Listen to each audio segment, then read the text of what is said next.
2 U.S. independent refiners have expressed concerns over OPEC's decision to extend supply cuts into the second half of 2017.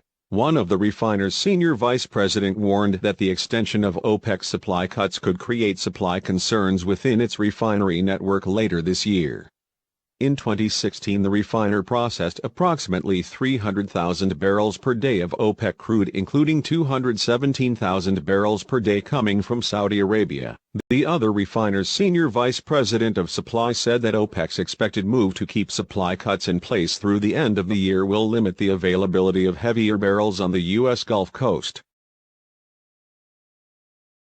The U.S.'s sanctions on Venezuela does not include oil import. State-owned PDVSA's crude shipments to a U.S. independent refiner have fallen by more than two-thirds this year due to crude quality problems.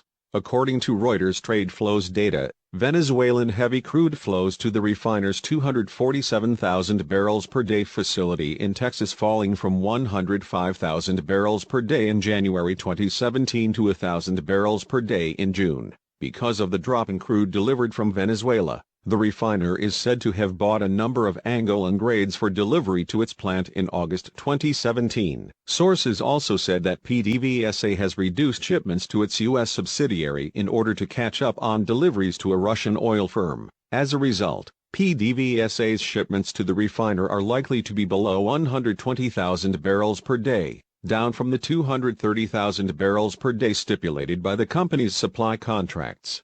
This has prompted the refiner to turn to Canada for heavy oil.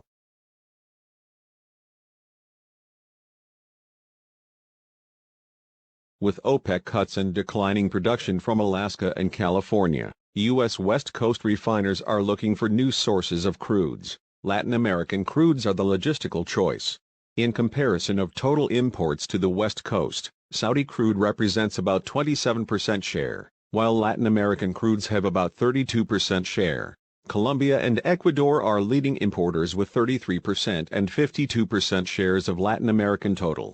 Quality-wise, Colombia's medium sour South Blend and Vasconia and Ecuador's medium sour Orient can substitute Alaskan North Slope. Colombia's heavy sour Costilla Blend and Magdalena and Ecuador's Napo could substitute California's San Joaquin Valley Heavy. Colombia and Ecuador have exported dominantly to 8 refineries in the first quarter of 2017.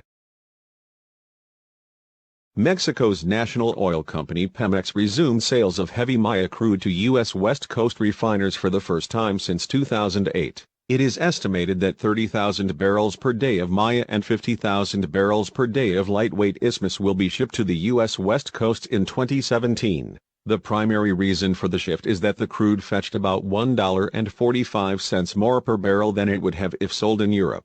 Pemex would look to move from spot sales toward more long-term contracts on the West Coast in the future. Meanwhile, Brazil is eyeing U.S. West Coast for potential sale of its subsalt grades, which have already found buyers in Taiwan and Indonesia.